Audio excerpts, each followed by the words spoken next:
the final prophet of God, said to be Mohammad of Islam.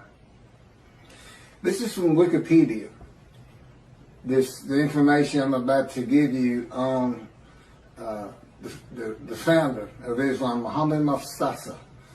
And then I have several comments to make on all of it. When Muhammad was 40 years old, he was commanded by God through his angel Gabriel to declare his oneness. And of course, God is one began with the Jewish people and the Hebrew Bible. To the idolaters of the whole world, and to deliver the message of peace to the embattled humanity. In response to this command from heaven, Muhammad launched the momentous program called Islam, which was to change the destiny of mankind forever. He was in Hira when one day the Archangel Gabriel appeared before him and brought to him the tidings that God had chosen him to be his last messenger to this world, and had imposed upon him the duty of leading mankind out of the welter of sin and ignorance into the light of guidance, truth, and knowledge, to be a light to the world, which should sound familiar to the Jewish people. According to the accounts of this Shia Muhammad,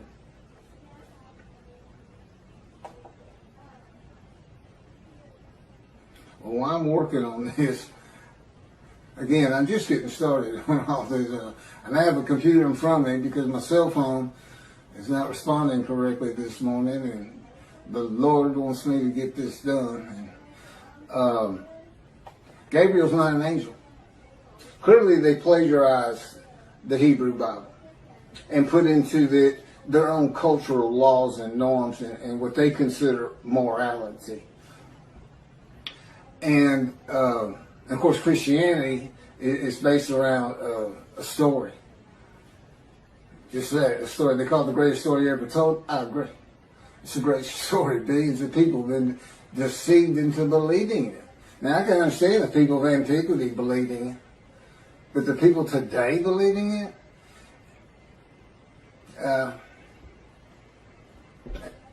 I really don't know what to say about that. I don't know how you can believe God made a human sacrifice to you, and by his blood, by his stripes, we are healed. Again, God made me watch Christian channels, and then there's this one fella, I'll sell you the blessings of David. I said, well, God, what are the blessings of David? I'm thinking. He said, there are no blessings of David. He's making it up. People believe him. They send their names in with money, and he says their name on the air, and that's what they really want. So, but there is no angel Gabriel. He only appears in the book of Daniel. He only appears in the book of Daniel, who is not a prophet, and it is not a book of the prophets. And he doesn't speak with God. That's what a prophet is. And even Jesus calls him a prophet and quotes him as a prophet, and he's not. It's just story. I mean, come on. A bunch of men standing in a kiln that's burning hotter than the sun, it's just not gonna happen. I get it's not gonna happen.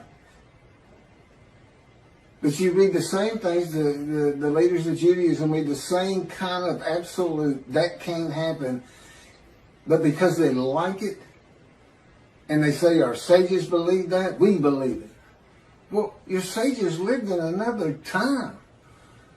Michael Skobac, Jews for Judaism, who also claims Isaiah 53 is the Jewish people as one man, Israel as one man. They had gathered, been crushed by disease, and offered themselves for guilt at some time in history that I am unfamiliar with. Because he doesn't say it's something that's going to happen. They act as though it already happened. W. Singer of Outreach Judaism believes it happened in World War II with the Holocaust. But that was just 6 million. That wasn't all the Jews of the world gathered as one man Israel. They didn't get long life. They didn't see their children. They didn't teach righteousness. Neither did Hitler. He's the one that offered them as these ram sacrifices, because he reads an offering of oneself for guilt to literally mean, these are his words, it literally means a guilt offering.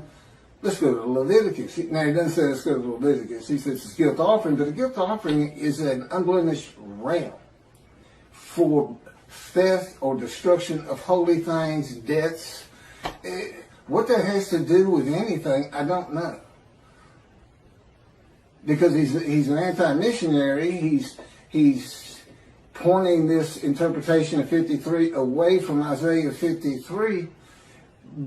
But they think they're forgiven of sin. They're not worried about theft and destruction of holy things. They're not worried about that. So I don't know what he's doing, except reaching, really, really reaching. I think the description of a man marred so much beyond human appearance, semblance,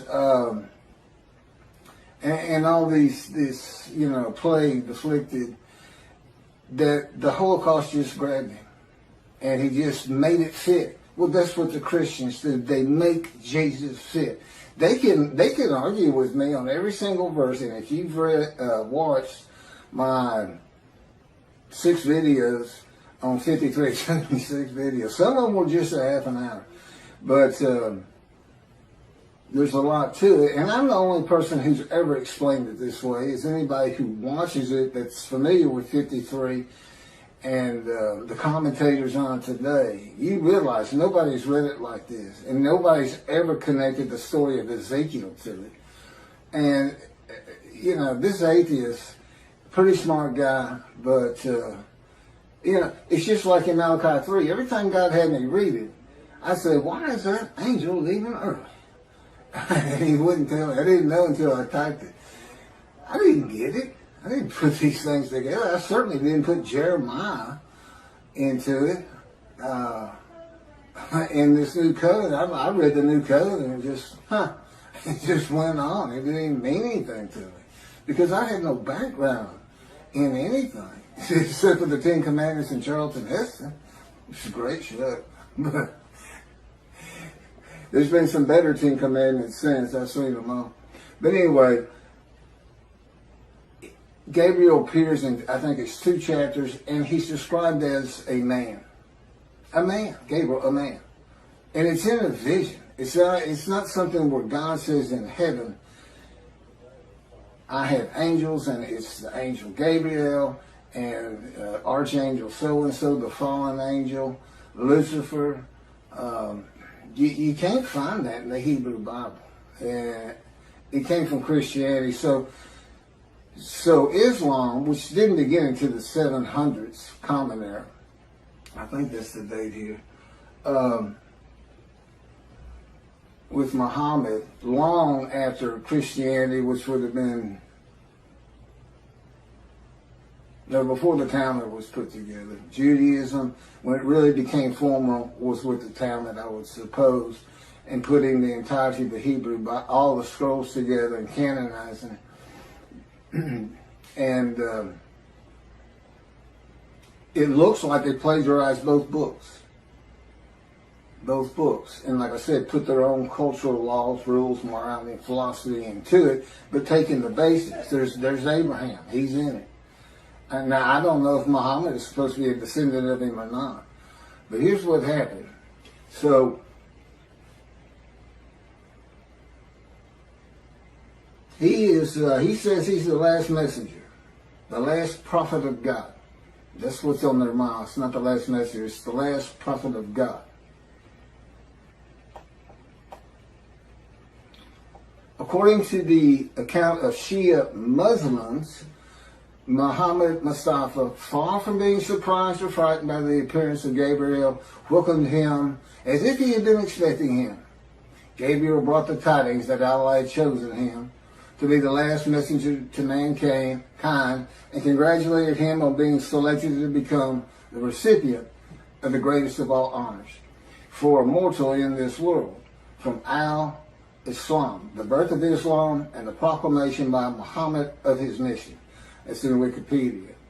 Muslims believe that the Quran was orally revealed by God to the final prophet, Muhammad, through the Archangel Gabriel, incrementally over a period of some 23 years, beginning in 609 Common Era, when Muhammad was 40 years old. That's an oral tradition. That sounds familiar. That's what the Talmud is. It's the oral tradition written, so it wouldn't be forgotten.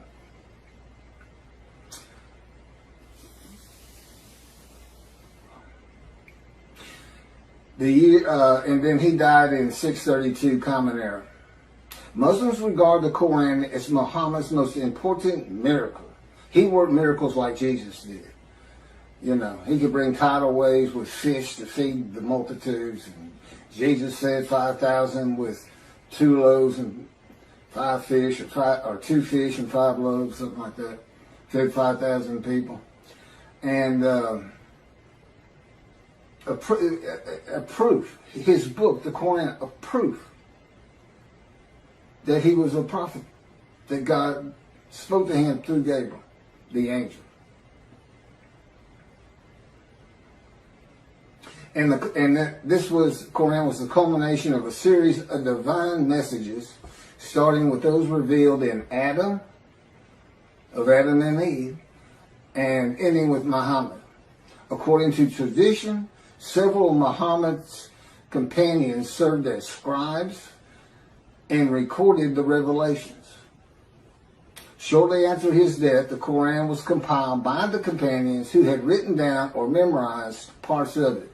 That's from Quran in Wikipedia.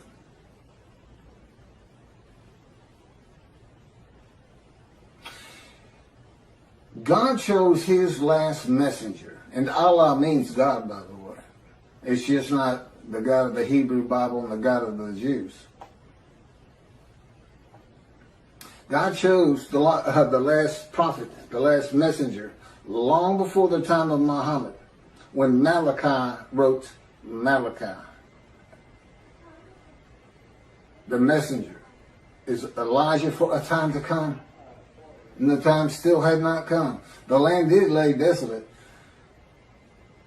but they had not returned. It did not bloom again until 1948.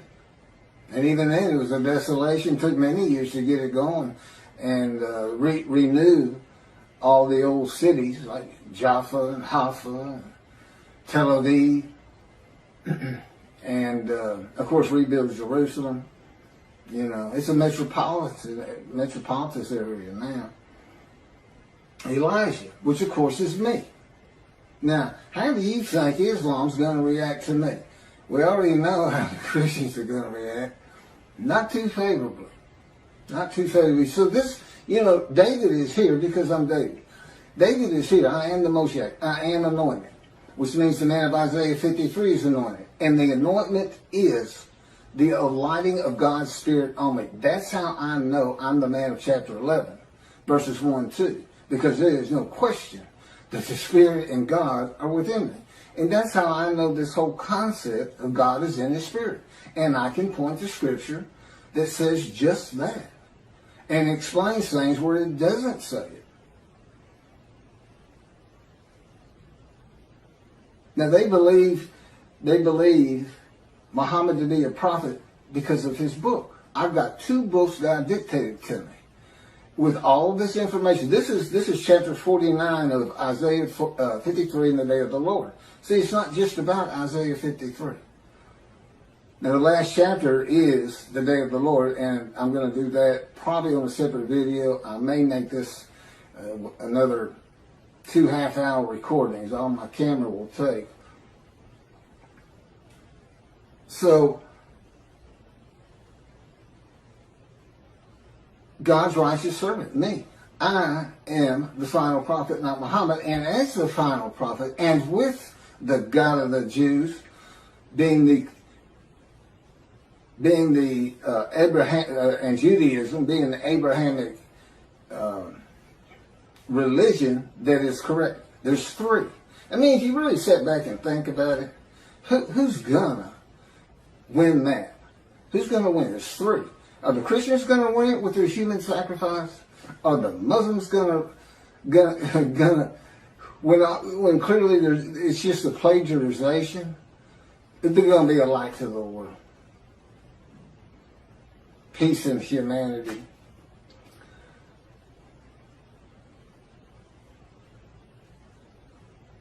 And they got there by stealing somebody else's book. They took the book of the children of God also.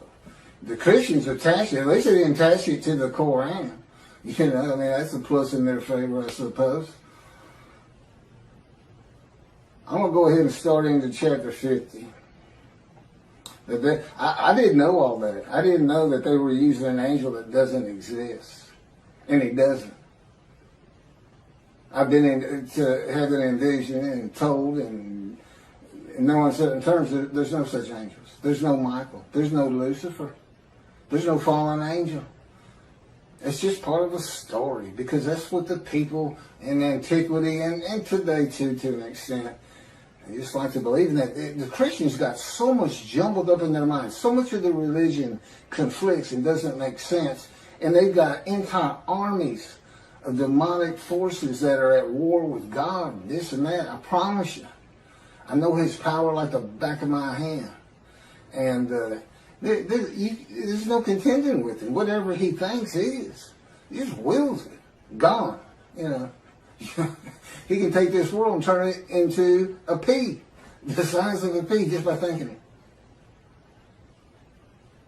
He set off the Big Bang. That's how Genesis starts out. He divides light from dark and this and that. Yeah. We're the dark. And the division is the platform of heaven. And we know we're in the dark because he had to put suns in there for us. So it's kind of a blend. You have to look. The universe, his universe, the unseen realm, and then the real. The universe of real, which is like, you know, objects, solid things, stuff you can see, came with the Big Bang. And it's all within his original unseen realm. So we're a universe in a universe. It's not parallel universes, just one inside of another. Totally different from each other. Science, totally different. We can never see the unseen realm except what he would place in our minds. I mean, he can place an angel Gabriel in my mind if he wanted to and have me believe it, and I would. But he doesn't. He's very real and matter of fact. And the fact that at this time, people are still believing the things of the people of antiquity who didn't know anything. They didn't know anything, and they couldn't go to the internet and say, "Well, I'm gonna check that out. I don't know about that." You know, they couldn't. There's no bookstores, no schools, no teachers. About all you could learn from the wise men was the Hebrew Bible for the Jews, and they spent their life in that book. Well, I haven't. I read it started reading it when I was 50, and it's only because God was teaching me that I have the knowledge that I do have. It's just not possible that any man could do that, and I know I couldn't. So, anyway, the day of the Lord. Now, this is interesting because I had kind of forgotten this entire chapter. The term day of the Lord appears in the books of Isaiah, Ezekiel, Zechariah, Amos, Obadiah, Zephaniah, and finally, in the last book of the prophets, Malachi. In Ezekiel and Zechariah, the day of the Lord is said to be only against the nations, and in Obadiah against Edom and Esau, Christianity, and the nations. If you see Edom and Esau, it's Christianity. That's just Judaism. If you're going to take their book, take all of it. Take the oral tradition with it, Christians. They go together. The prophets warn that the day of the Lord is near, but it is not the end of the world. Now, this is true of the Essenes too, the sect of Jews who wrote the Dead Sea Scrolls. But and with the same concept, evil's going to be gone, but the good stays.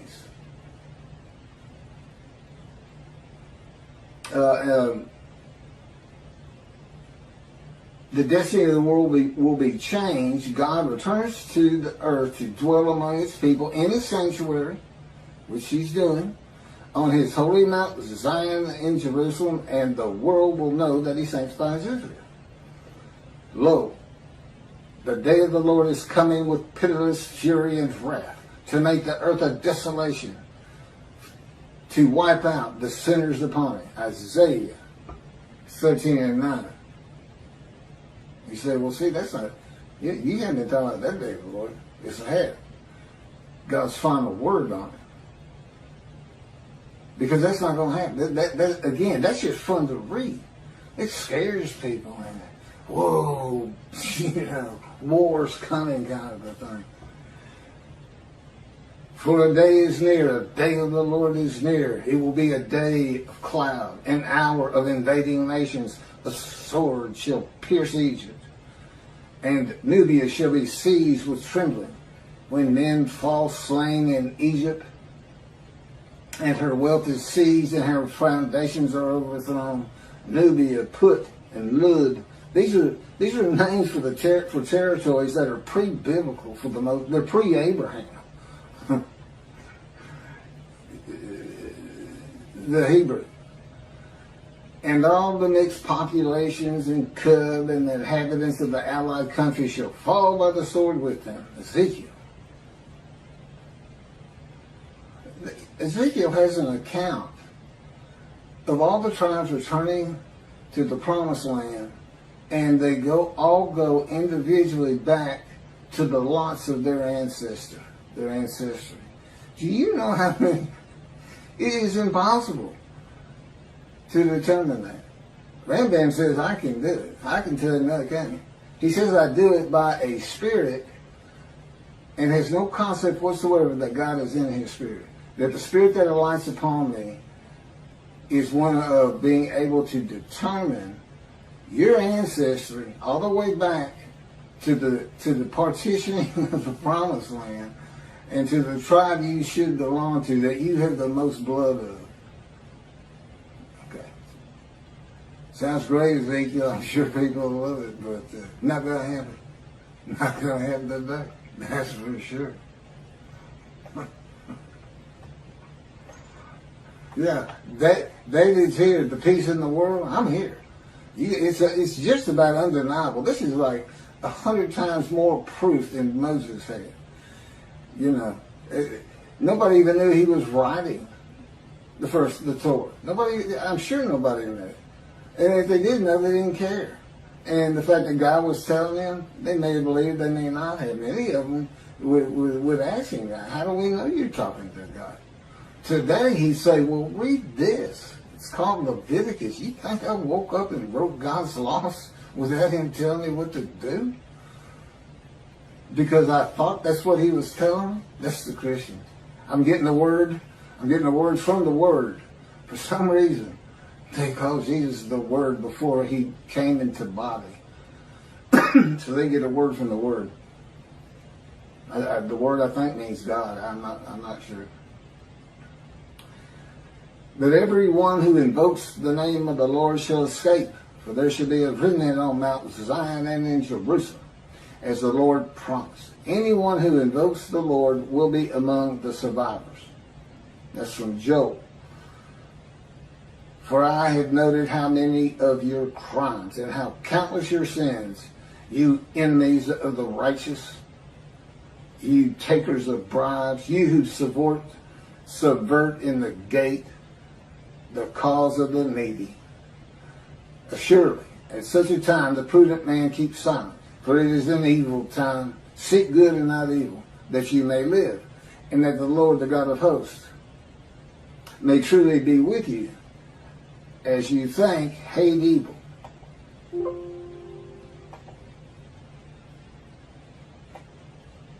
So here's some morality in a great story.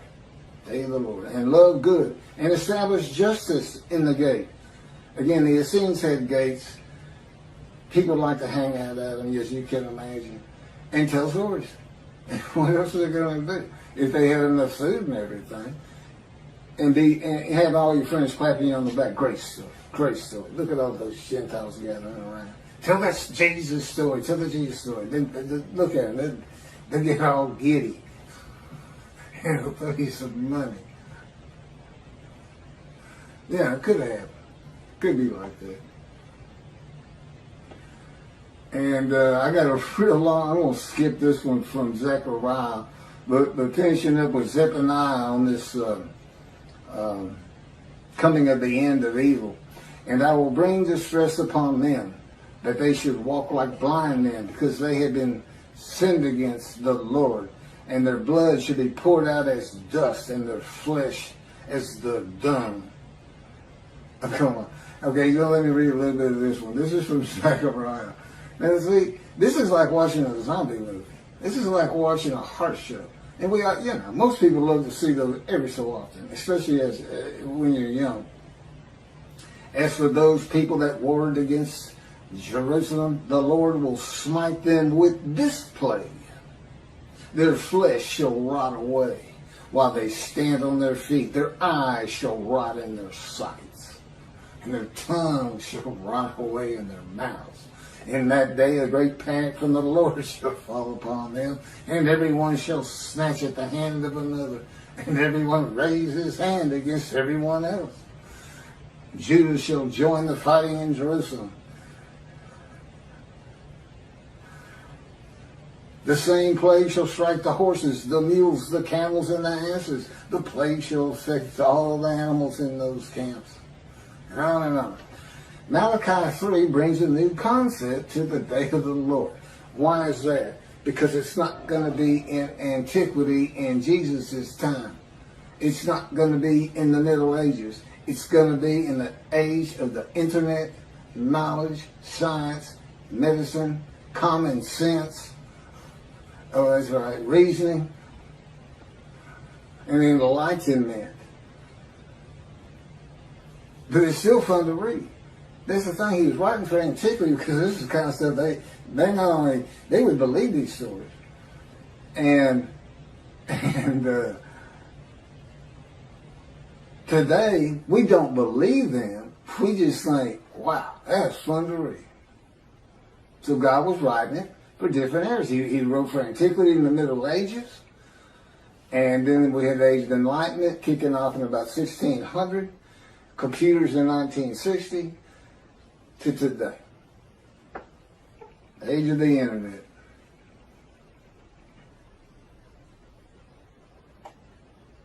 So what new concept in the day of the Lord does Malachi bring? It's God's final word on the day that he's preparing, where the new covenant is delivered. And again, he knew they were going to be dispersed, and apparently he had a pretty good idea when they would be coming back. Okay, it's the final word of God, not only on the day of the Lord, but with the new covenant. What's he saying? What's really happening? Get away from all these fun stories. He's coming with a covenant of friendship. He says you're going to be safe from now on. The nations of the world is going to know I sanctified the Jews. That the Jews were correct about the Abrahamic religions. Going to build a temple which shows I have sanctified you, because nobody's going to want you to build it. You know, the Gentiles of the northern kingdom, imported by Assyria, didn't want the second temple built. They obstructed the building of it and tried to stop it completely with letters to Cyrus or to whoever was leading Persia in that, at the time they sent the letters. And he says, new covenant, everybody's going to be sin-free, holy seed. And since he did the same thing with the exiles, he never says, I'm making you a holy seed to build the temple. He never does say that. But that is what happened. And it's going to happen again. He's going to have that temple built, I don't know, 10, 20 years from now. I don't know. Presumably before I die. But now David, he died before the building of the first temple. Although he had a lot to do with gathering all the materials for it and the wealth that went into it. and Solomon had a home to be honored. There's always a lot of things happening again that are real.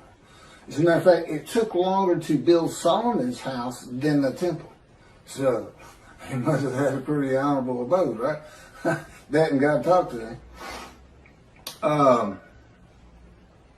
Now, God doesn't address the nations. As I started out, these different days of the Lord's in the various books, some are just pointed at Christianity, some is the nations. They kind of differ. But Malachi 3 is real clear. It's the Jewish people, the people of the land of Israel, as much as anything.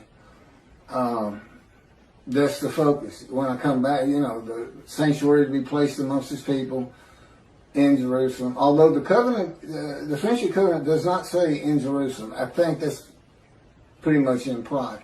Although as David purchased the temple not for God after he had failed the test that God put him to, as kind of a making up for it.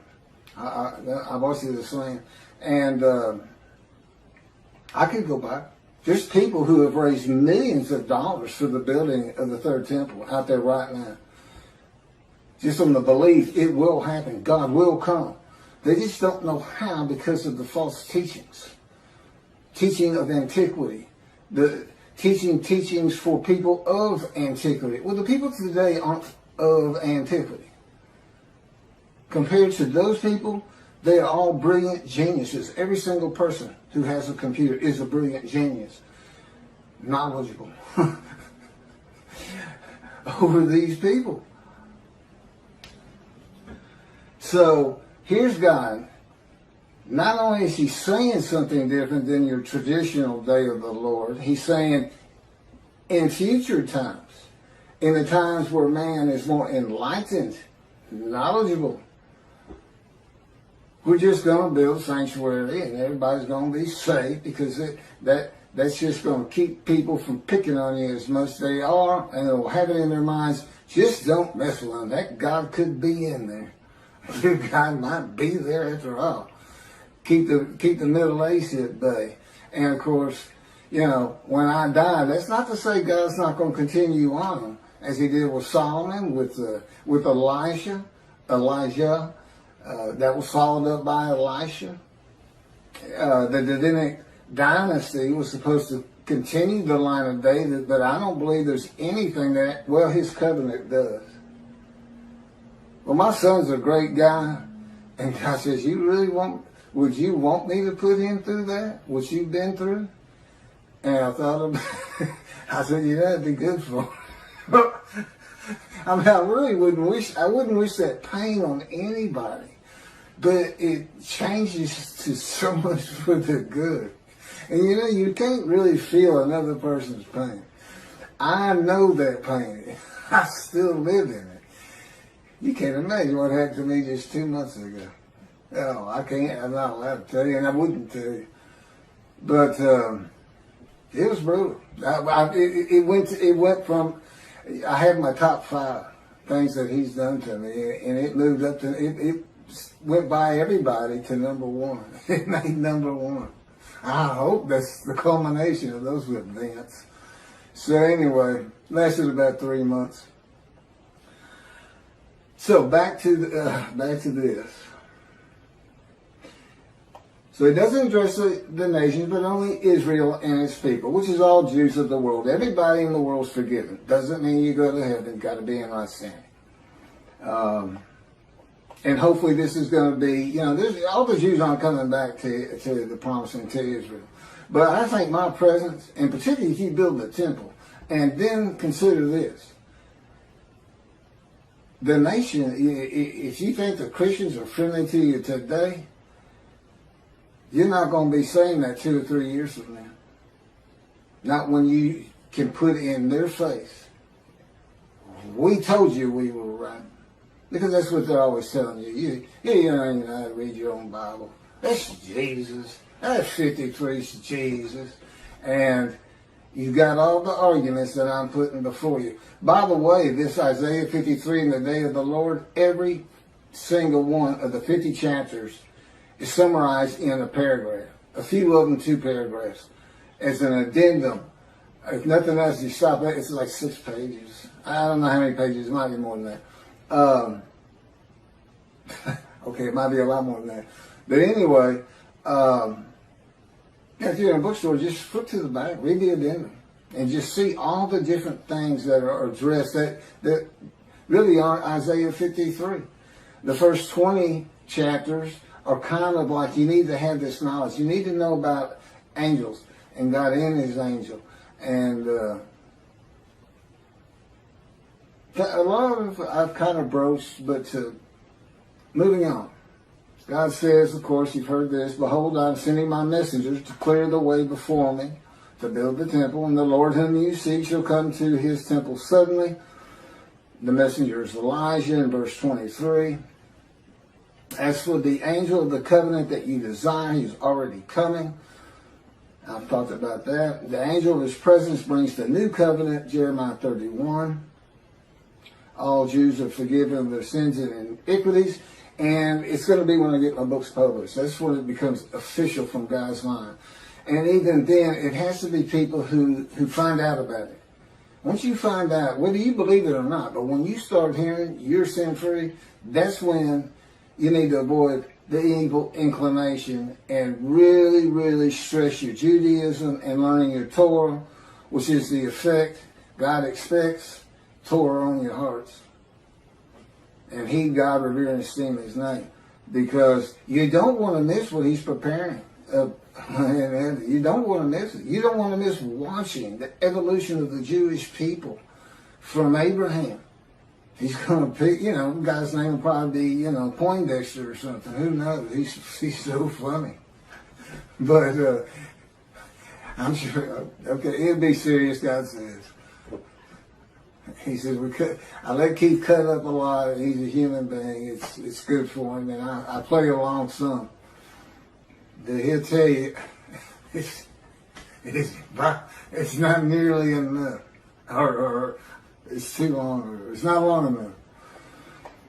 God recognizes that the forgiveness and equities and sin of Jewish people will not cause all to heed him. And in Malachi, he says it, I know there are those that don't. Those that do, I'm putting in a scroll of remembrance. In Christianity, believing in Jesus and accepting him as his one Lord and Savior brings sin forgiveness and entry to heaven when he returns. I've covered that. Even if you've committed murder and other crimes against humanity and God, and that's just not true with the God of Israel. He's not going to have bad people up there. But that doesn't mean you don't want to practice Judaism. Because I know the Jewish people like to focus on life today. That the heaven that the Christians dream of and think of is not first and foremost for the Jew. It's being a light. It's living life as well as it can with all these instructions God gave us on how to do it. And so this is bonus time, and God knew that. You just have to understand, he's able to play these things out in his mind as though he sees the world, the evolution of generations and cities being built and things being invented and knowledge and universities coming in. And he can just watch it all happen, and he can see what's going to happen to the Jews. He knows they're going to get destroyed in Europe. And he'll tell you, okay, I'm not supposed to go into that. Maybe someday. But moving forward here, and just keep that in mind. He knows it's going to be a modern time. And here I am, and listen to what he's having me tell the rabbis. And you know what the effect of that is? It's not a metaphor like Torah on your heart. But, he says he forgives sin, that makes everybody learn Torah. It's really two separate different things. But, so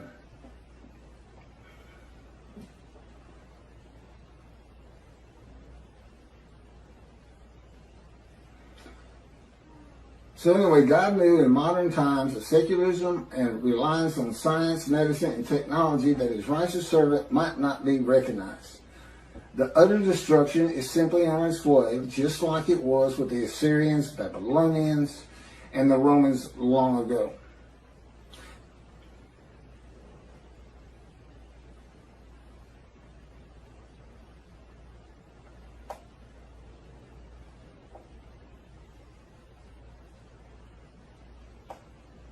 There's no mention in Malachi 3 of the destruction of the nations, as it is in some of the books and chapters and verses that I just read at the beginning of this video, or at least on the day of the Lord. It is implied there will be destruction in the land of Israel, because God says, if He doesn't do it, when I come, it will be with utter destruction, as though there's going to be some, and there would be, to take the Temple Mount. It'd have to be something like the 6-day war. I don't think Israel would ever just storm it and say, well, that's it, we're just tired of it. Just gotta go. And unless there's some heinous act done, like a nuclear suitcase bomb, where they finally say, that's it. Only Jews in this land, and we don't care what it takes. That's what they did to us. They just threw us out. Took everything we owned, took our bank accounts, took our houses, took everything, just said go. We had to walk to the promised land.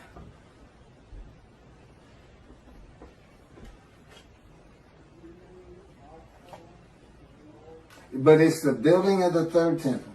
Now, I remember that. It's the building of the third temple. That's what's so important. Defeating the enemies of the nations that come against Israel, and the sanctification of Israel as a land and people blessed by God with His presence in His sanctuary, is how utter destruction is avoided in the awesome, fearful day of the Lord. So it's the exact opposite. He's not coming to destroy evil. He's coming to safeguard the Jewish people, so we don't see a Holocaust again. Basically, that's what He's telling you. If the land were destroyed today by nuclear bombs from Iran, 10,000 missiles launched at the same time from Lebanon, I don't care, the sling of David, their protective system to bring down rockets is never going to be able to stop that. And you got 7 million Jews there. And we lost 6 million in the Holocaust. And that's such a brutal thing and brutal time. I still have a hard time understanding how we've already advanced so far, as awful as things are even today, from that. Well, people could, the Nazis, they singled out children. That was their favorite kill. If they were running low on bullets, instead of shooting the kid or gassing them, they throw them in those kilns alive. So, that's just, and it's a people. It's not some madman. It's not Dahmer. It's not just one crazy person out there. It was an entire country, and it wasn't just there. Russia was doing the same thing. They were hauling them out of their houses, making them dig ditches, and just going down. Family members, father, son, kids, or kids first, then throw them in there. Whole blocks, whole neighborhoods.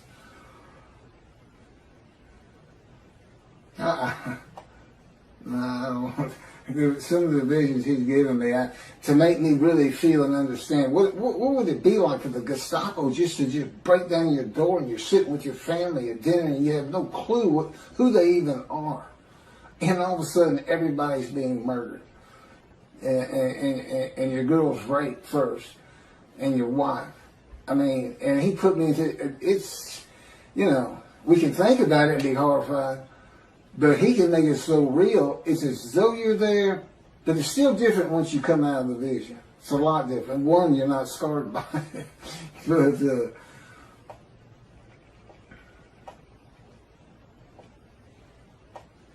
I have a lot of things. That's just about it for the day of the Lord that I have. This man in divine being, host of the Lord's host. It's one God. It's the oneness of God. Of Israel, one angel, and it's the angel of His presence, who doesn't have an angelic body. and he's in and one man, the Moshiach, the anointed one. And the anointment is the spirit of lighting and answering you. That's the anointment. There's no oil as in our world of the, I call it the real, and God's world, the unseen realm, which is a universe inside a universe, and he's responsible for this. You know, he made a division of the heavenly bright white lights, can't even see in it. He kind of shows me in visions when we're dealing with David in the temple. It's not the same temple that's on the ground here. It's different. But still the temple, still got the walls. There's a lot of similarities. But in one vast room, it's that bright white light. And in the other is the king's throne and the water coming out and flowing down the steps out front. And so here he is in a future time. See, a time is coming in the future, in the year, it is in the year 2020, or anything like that. But again, he knew exactly what was going to do. He knew to come to me in 1957 or select me when the first satellite was launched into the air by Russia, Sputnik. And he said that's when he touched my arm and disfigured me. He really won't.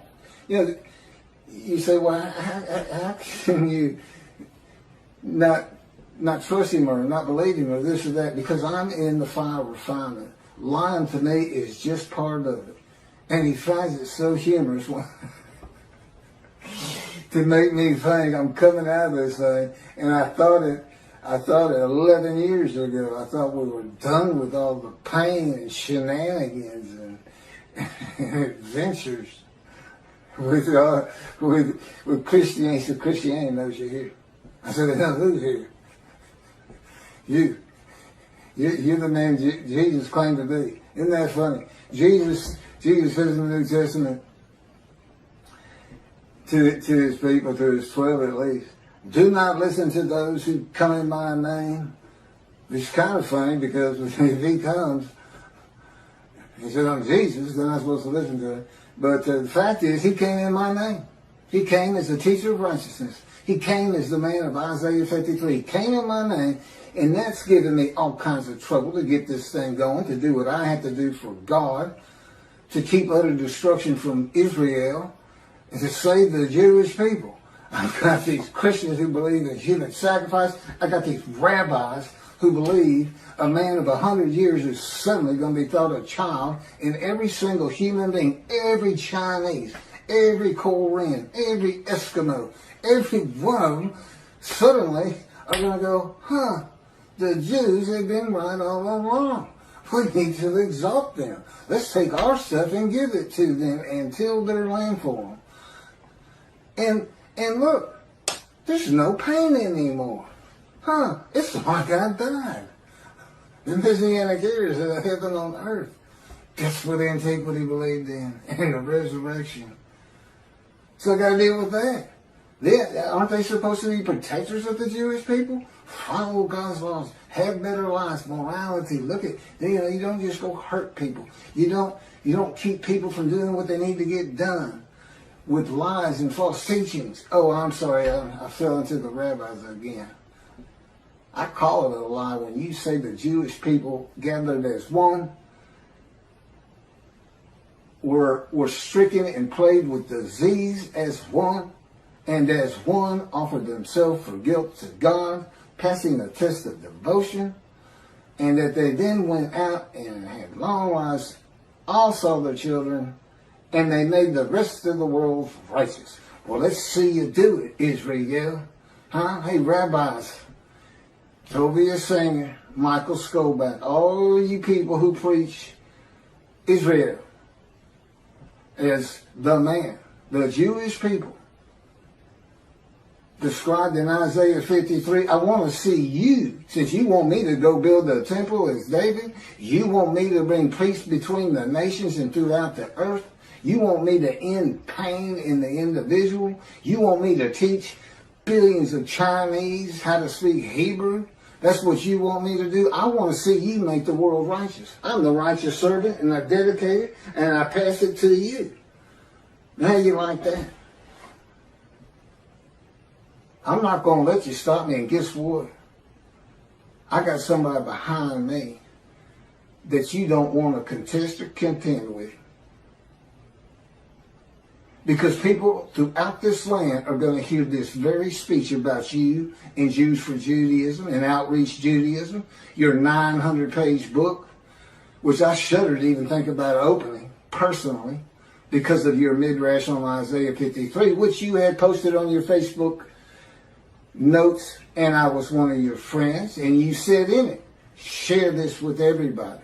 You gave me the right to use it as long as I don't slander you, perjure you, and guess what? God had me type in Isaiah 53 in the day of the Lord, which will become a bestseller someday.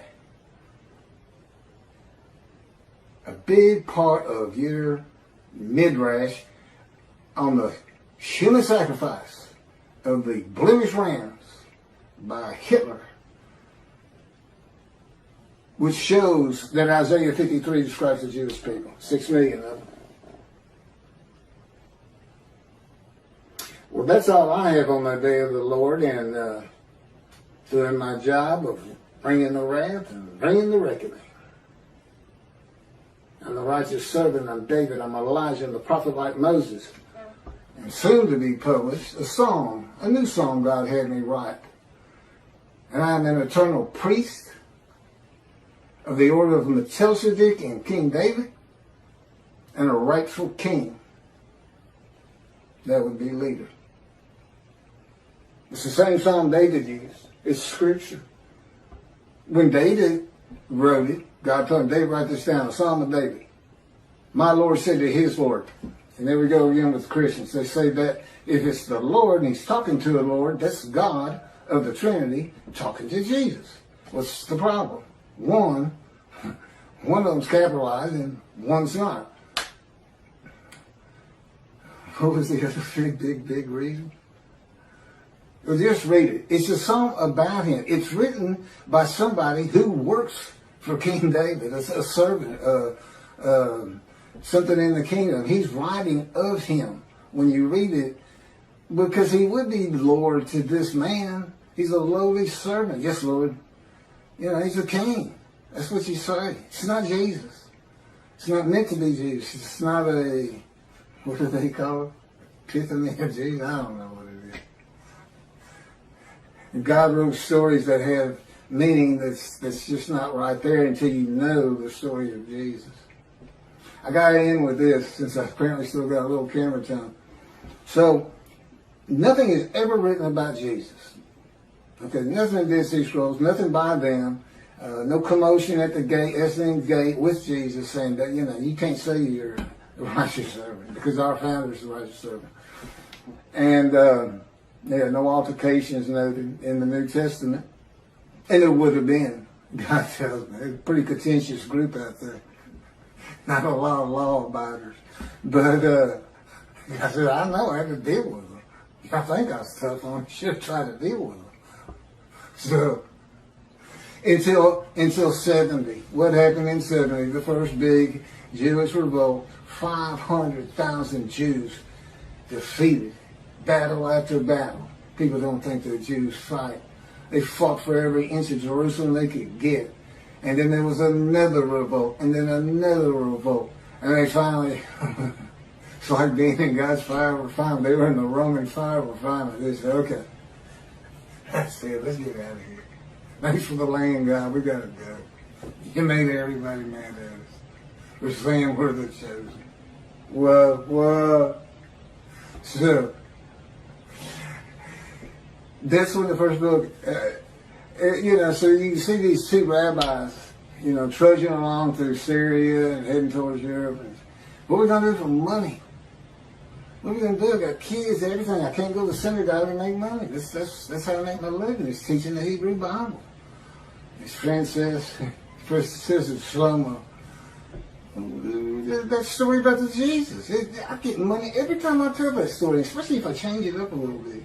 Every time I tell that story, boom, I got lunch, I got dinner. I sometimes have food for the next day. They love it. They just get all. I believe, praise Jesus, falling on the ground. Holy rollers. That's where the first holy rollers came from. You don't know what that is, look it up. He says, you got it. They love this stuff. And Slow-Mo looks at him and says, oh, you got to be kidding me. You can't put that story in the Hebrew Bible.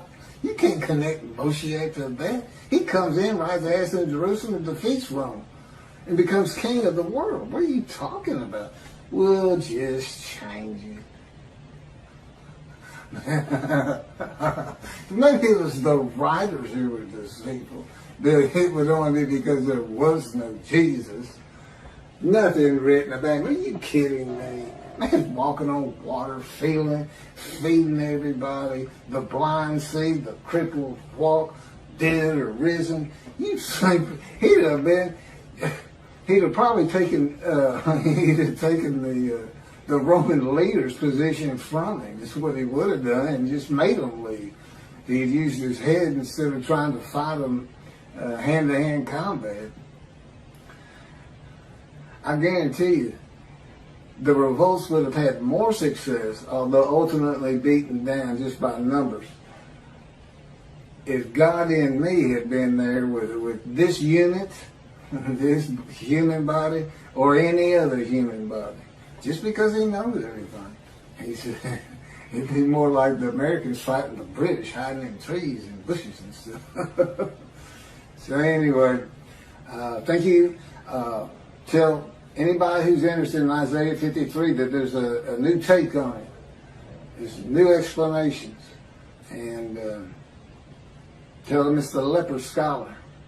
That's from the Talmud, Babylonian Talmud. There's actually, it's quoted something, Sanhedrin 9b. I'm not sure if that's in the Talmud or it just gets spoken of in the Talmud. I know the Sanhedrin, I know what they are. But I don't recall seeing anything that in the Talmud, Sanhedrin is like a special book or something, or some extra, or a section. I don't recall ever seeing that. And again, this is where, God, I'm still a human. I'm still Keith. And the way he does that is I still can't find a car key if I have a car. And, I'm the same old forgetful person. He keeps me forgetful. But I'm still a lot better than I was. Anyway, it was easier using my computer, but I don't know what it looks like on the video with me looking down so much. And so much today I was reading and not being able to, like Isaiah 53, it's on the tip of my tongue anytime. But I hadn't looked at these